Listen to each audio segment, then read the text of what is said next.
Welcome back. Today we're going to explore the topic of career orientation. Let's start by connecting a bit to Module 1, personal development. In that module, we explored strengths, values, and unique qualities. If you're new here, don't worry. Go back to Module 1 and catch up at your own place. Or continue here if you believe you know yourself quite well already. Let me share a story.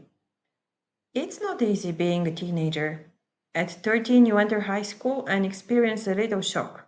New school, high expectations, new people. You have to adapt to everything quickly and fit in. Gradually, you get used to it, you make friends, you like your life most of the time. Then, by the 10th or 11th grade, you start to get this bad feeling. A sixth feeling that you cannot really describe, but it's like an expectation of something scary and unpleasant. Eventually, you discover what it is. It's the inevitable question: what is your talent? What major have you chosen? What do you want to do for the rest of your life? And if you have a ready answer, good for you. What if you don't? The question is, how can they expect you at 16 to choose what you're going to do for the rest of your life? I mean, you spent most of your life working. After 18 until 63, 65, you will still be working. Exactly 80,000 hours. You don't want to spend them waiting for the clock to tick 5 p.m., to leave for Fridays or for the holidays. You want to choose well. You hear a lot that successful people discovered and developed their talent early on, like Mozart, Bill Gates, Grigory Dimitrov. The earlier you discover it, the better chance you have of becoming successful. Are you too late? How many of you have felt that way? Relax, you're not alone. Most people your age feel the same way. This is what provoked us to start this course in the first place. We know that you're facing big decisions and decided to help you a bit by making this choice a little easier for you. Now let's watch a short video. It's called The Sparks Matter, Finding Your Spark. And it shares examples of young people who discovered their spark and how it gave them energy, purpose, and direction. Go to the video in the self-learning and watch it at your own pace, but don't just watch passively. Pay attention to how people describe their spark and how it makes them feel. Afterward, you reflect on this experience. Now is the moment to grab your notebook and write down your answers to these questions. What is a spark, in your opinion? Do you think it can be given to you by others, or must it come from within? What does it bring to us? How does it make us feel? Can you think of examples from the video? Does everyone have a spark? Do you know someone in your life who discovered theirs? What did they share about it? Do you suspect what yours might be? Do you think a spark can change over time? Spend at least 5 minutes writing honestly and don't filter yourself. Just put your thoughts on paper.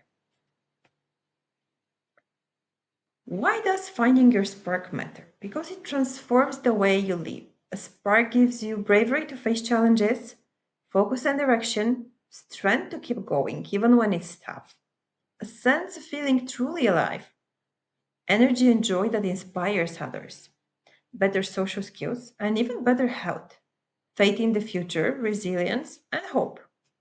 Research shows that people who know their spark are less prone to depression, violence, and they report feeling happier and more successful.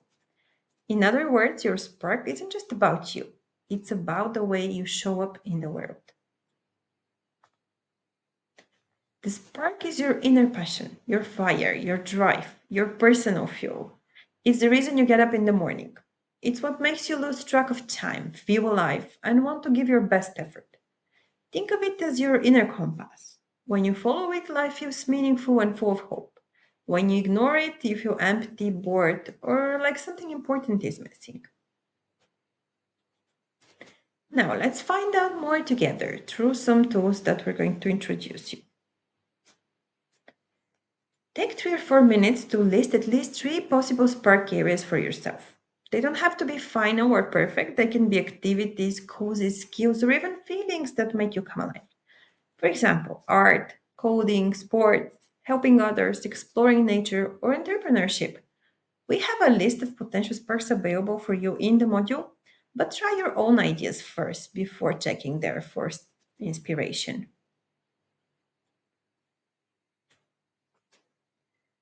Now try to respond to those questions and discover a potential spark. What makes you want to jump out of bed in the morning?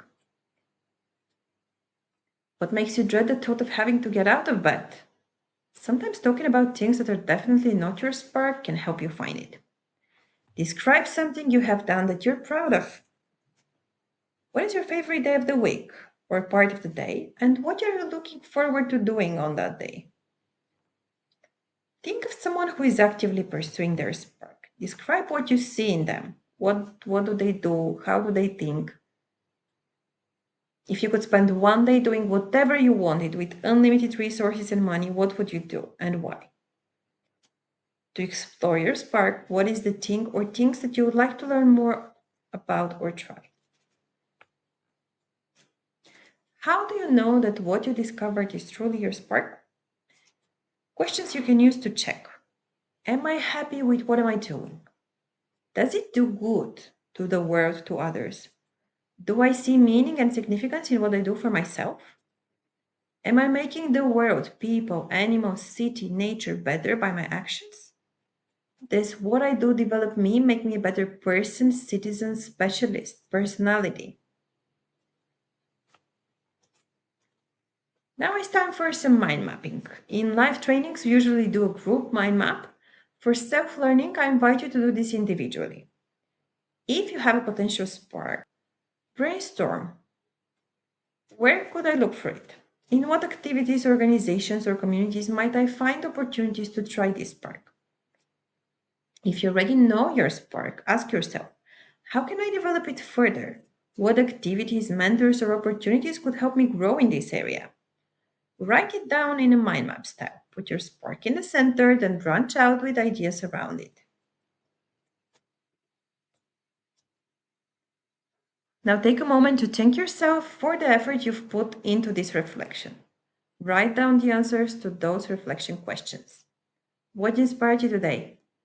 What are the resources you have that can help you discover, develop your spark? What are the barriers, obstacles that prevent you from discovering or following your spark? This is not the end. It's the beginning of your journey to discover your spark. See you again in the next topic, career orientation and decision making.